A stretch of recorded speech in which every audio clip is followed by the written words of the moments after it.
Thank you. So I'll be presenting our work making continuations accessible.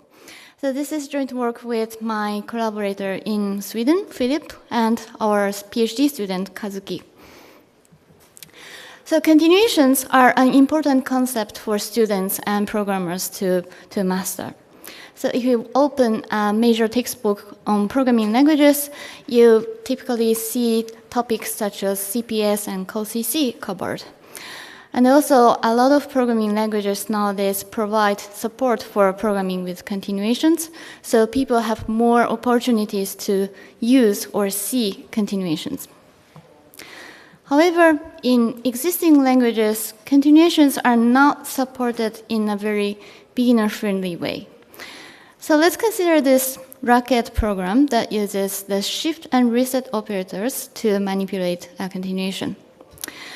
To a beginner of continuations, it is not easy to guess what the shift operator does from its name. And also, there is usually no way to see the content of a captured continuation. And it could be challenging to figure out how a particular use of a continuation affects the evaluation of the entire program.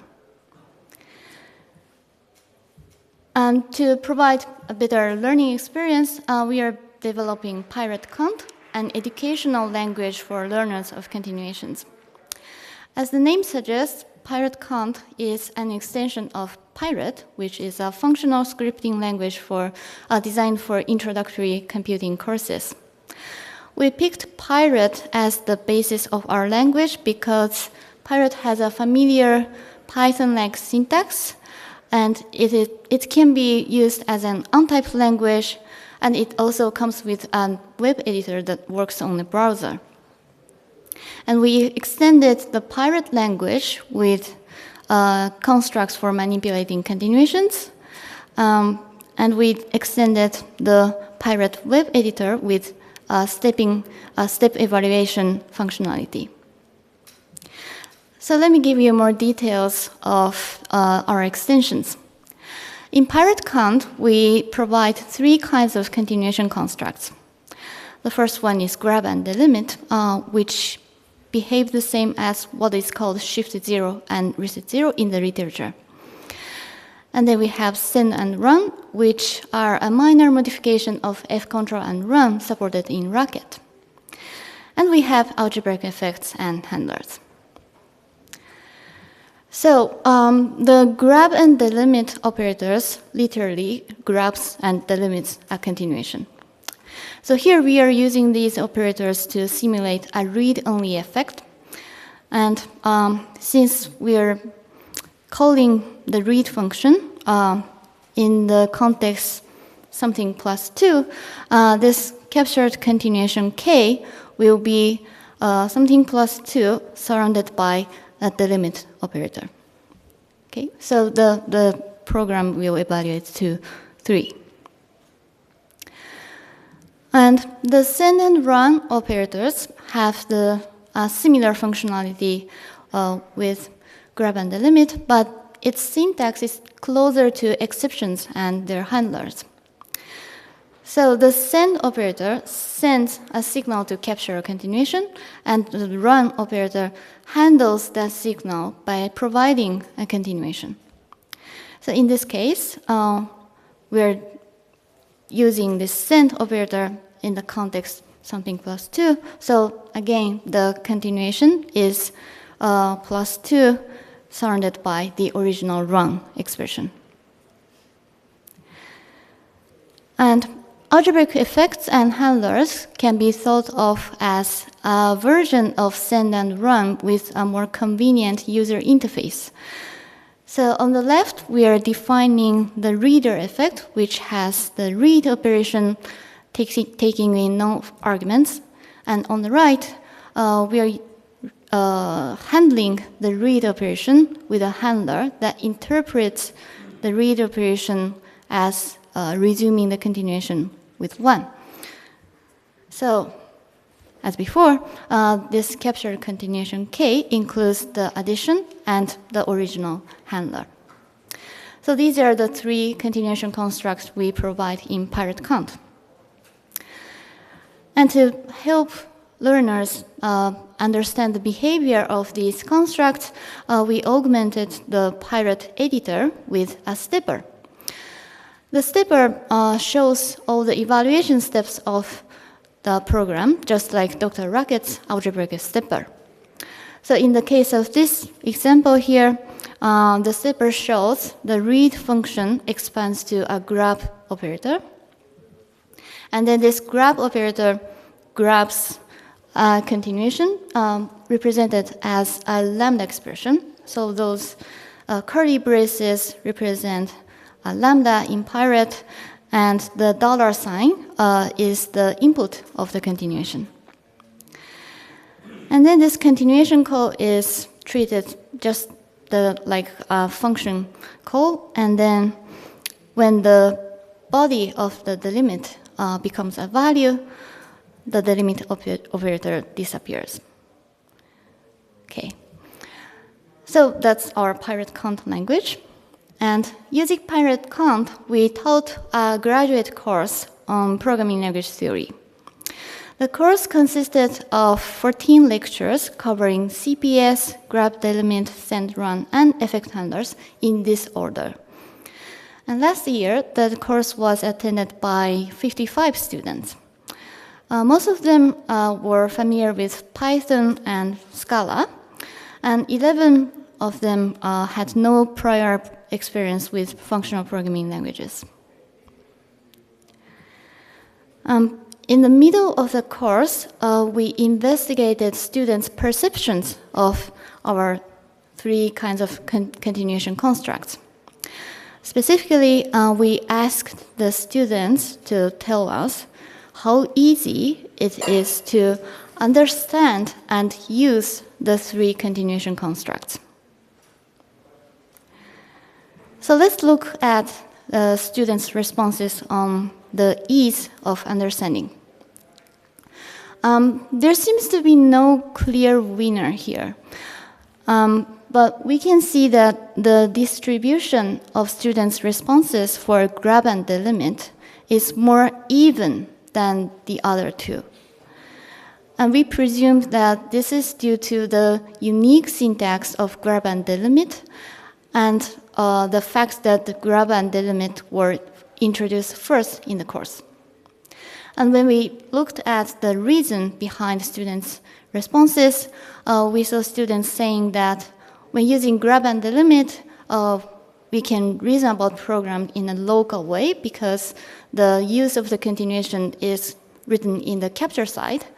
But when using the other two constructs, we need to go back and forth between a handled expression and the handler.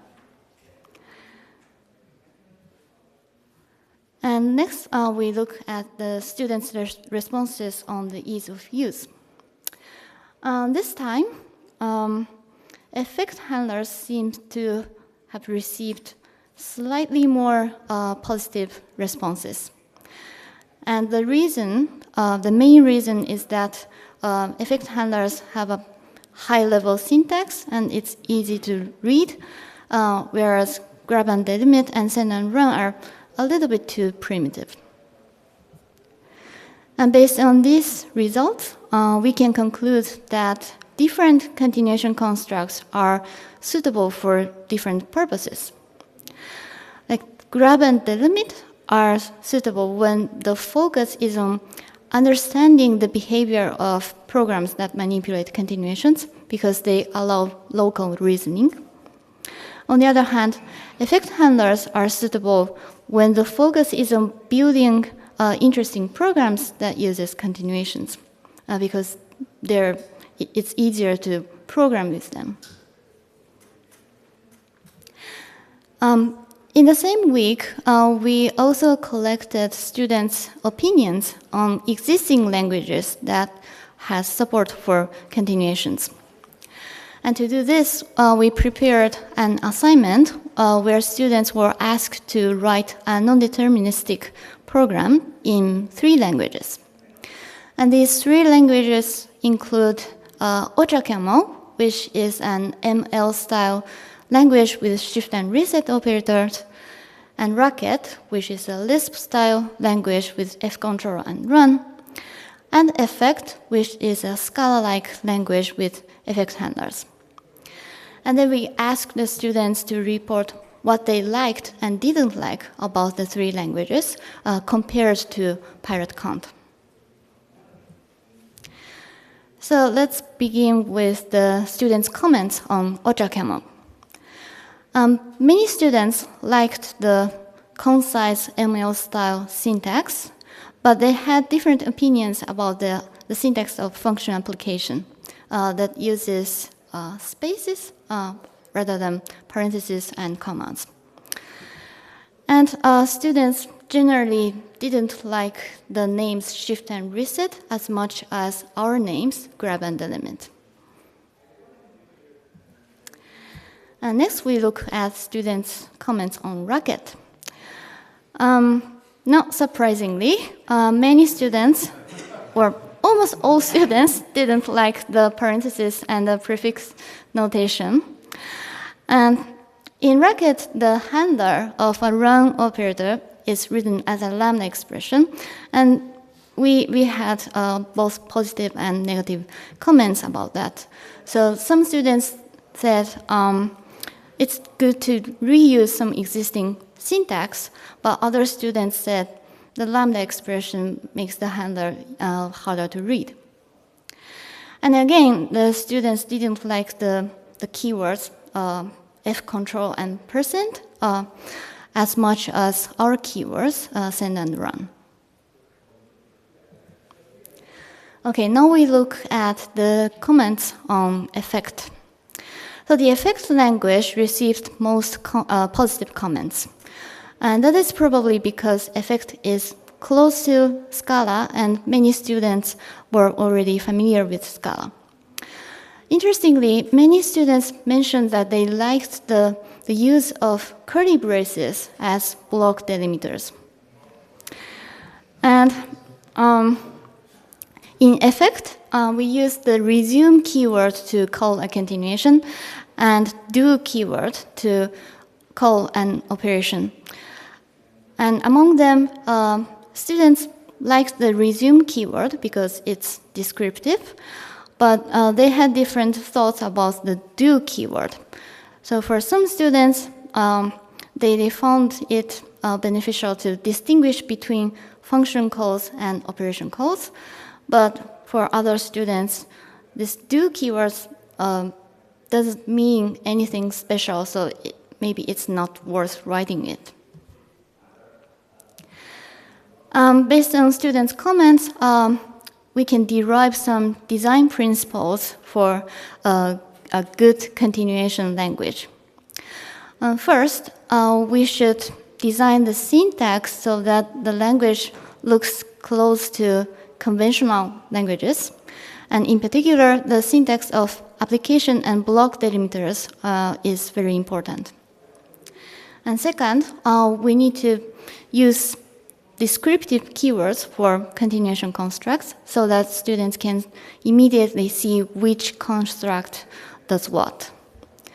And thirdly, it's a good idea to use a custom syntax for constructs that introduce bindings, like grab and handlers, instead of reusing primitive lambda expressions.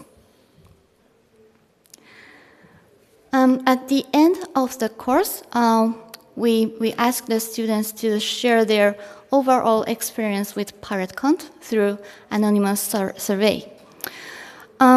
So many students liked the fact that Pyret is similar to Python and it's untyped by default. And they also liked our intuitive keywords for continuation constructs, as well as the step execution facility.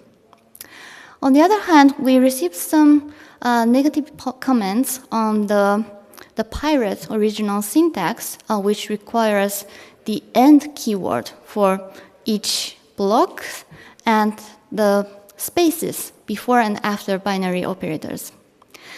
And we think that these negative comments stem from the gap between Pyret's audience which is beginners of programming, and our students who already have some experience with programming. We also asked the students about their use of the stepper. About half of the students used the stepper at least once, and those students found the stepper useful for finding mistakes and understanding the three continuation constructs. So based on these results, we can conclude that the overall design of Pyret-cont is on the right track, and the stepper is a good tool to have in a continuation language. And to further improve the language, we could adjust the syntax to more advanced programmers. We are still developing the Pyret-cont language, and in the future, we plan to provide multiple visualizations of continuations. So currently, the stepper shows continuations as lambda expressions, but we can also use some other representations, such as a stack-like representation, and let the student choose the one that works best for them. We are also interested in incorporating the notion of language levels. So the idea is that we start from restricted use of continuations and gradually relax those restrictions. And maybe that would help us prevent some mistakes or provide better error messages. To conclude, we think that we can make continuations more accessible by designing an appropriate language. Our Pyret-cont language is available on the web, so you are all welcome to try it out. Thank you.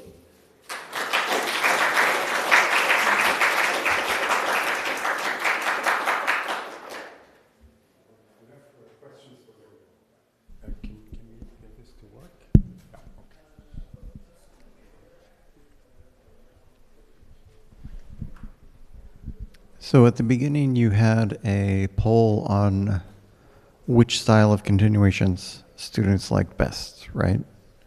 At the beginning of your slides. Mm-hmm. Which styles or which constructs? Maybe? Which construct? Yeah. It was like this? Yes. Did you have a way to collect, I guess it would be correlational data between the different questions? Like, do the students who think grab and delimit is hard also think send and run and effect handlers are hard, or is are they expressing a preference? Okay. We could have done that, but we did not analyze from that perspective. But yeah, I will look at the data again. Yes, thank you. More questions? Yes. So as you know, I love this work. Other than your syntactic choice for the binding construct, other than that, I totally love it. I do actually have several questions. I don't think you should study this correlation because I don't think this data actually means anything. Okay, we have a lot of experience in education research where basically what people think is hard and what they actually don't do well at are completely different things. Oftentimes, people think something is easy because they haven't actually understood it. Okay, until you know and it's like, yeah, it's totally easy. And then when you try to actually demonstrate their understanding, they do very poorly on the easy thing and vice versa. There are so many phenomena here, cognitive and pedagogic phenomena, that you can squeeze the data till it screams and compute correlations and none of it will mean anything. Right? I would encourage you to think about taking the research to making more of a research project because you want to do this seriously. Yeah. The other two comments I had, I've been starting to think that it's actually really important to approach continuations through the lens out of generators, even before you get to all of this. Because generators are basically local continuations. Okay, and in Yes. fact, one of the things I do in my course is we study the difference between Python and racket generators because they're semantically very different, and there's really interesting design choices in each one. And even just understanding that and understanding that racket generators pretty much are like a call CC, but Pythons are not, and why they're not, there's very interesting reasons why. But also, it's a much lighter weight form of continuation, and it's one that they have to know. You can't program in anything today without understanding generators, right? So they're going to have to understand it. It's an accessible topic. They should know it, and it's a lighter weight introduction to all of these other things. So I would encourage you to add generators as the first step. Maybe it goes really quickly. I suspect you will actually find various misconceptions, because I've been finding various misconceptions that people have about generators. Okay? And the third comment I wanted to make related to this is the stepper thing. As you might know, I'm a strong disbeliever in Docker racket stepper. I hate it. And the idea that somebody would re-implement it in another language and put it in Pyret, just like, oh my God. And because it's broken in so many ways.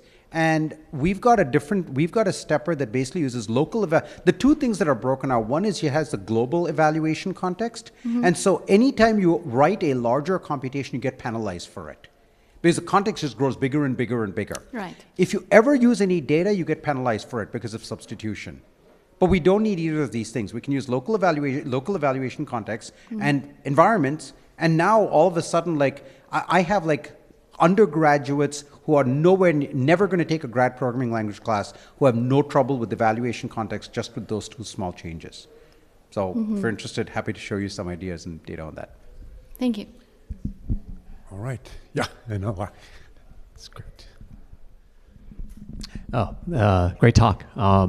So I guess keying off of Shuram, I have a question in the back of my head, less to do with the data and more what you've observed about students and how they're thinking and conceiving of this kind of like nonlinear control flow.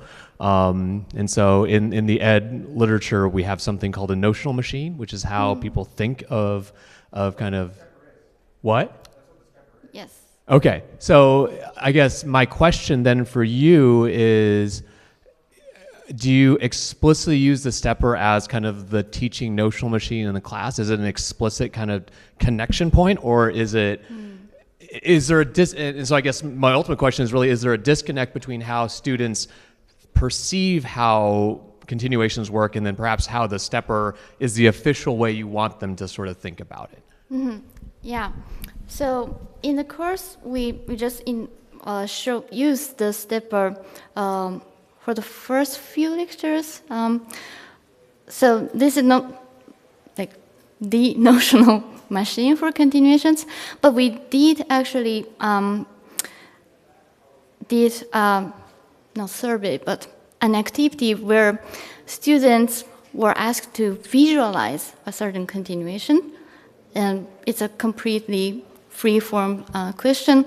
And quite a lot of students draw a stack-like structure.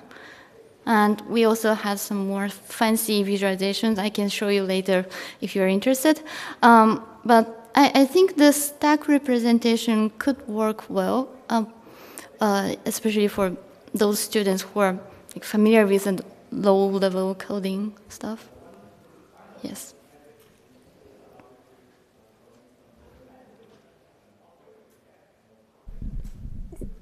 What are the examples that you give the students throughout the semester? Which programming example do they study? Which programs?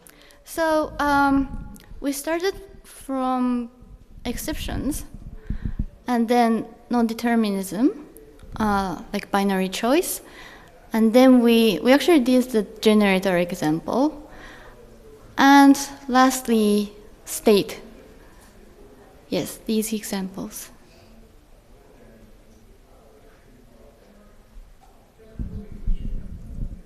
Thank you. Thank you. Any more questions? Wow, that's great. Thanks Thank you. again.